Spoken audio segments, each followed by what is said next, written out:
waxay bilowday Real Madrid tababarkeedii u dambeeyay xilli ciyaareedkan ka hor intaanay la kulmin Celta Vigo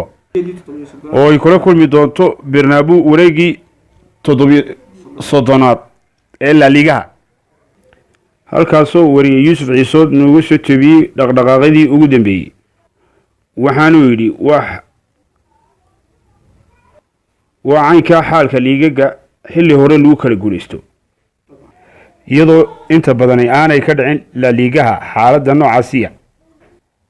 hase yeeshee naadiga Barcelona ayaa xidhay loolankii ka dhaxeeyay naadiyada liiga ku tartamaya waxaana ahayd ciyaarta ugu dambeeyay ciyaareen hadafkeedu yahay dhibca badsi hase ahaatee maanaan helin dhibcihii taasoo fursado badan aan helnay ciyaartaasi taasoo u sababa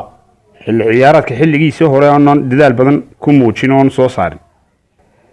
si kastaba ha ahaatee qaab ciyaareedkan soo bandhignay markaa kama xumin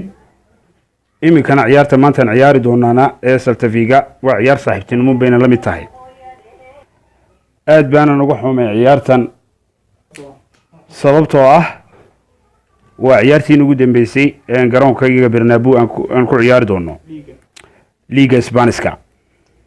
waxaana rabnaa in aan farxad ku soo xirno taageerayaashayda dhanka kale waxaan weydiinay Zidane imaatika Neymar ee Real Madrid ku iman doono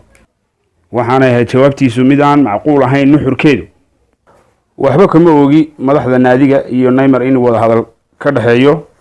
way masrikenayaan Neymar iyo Cristiano sababtoo ah qoori xiro kama wada taliso balse xidiguhu way ciyaar karayaan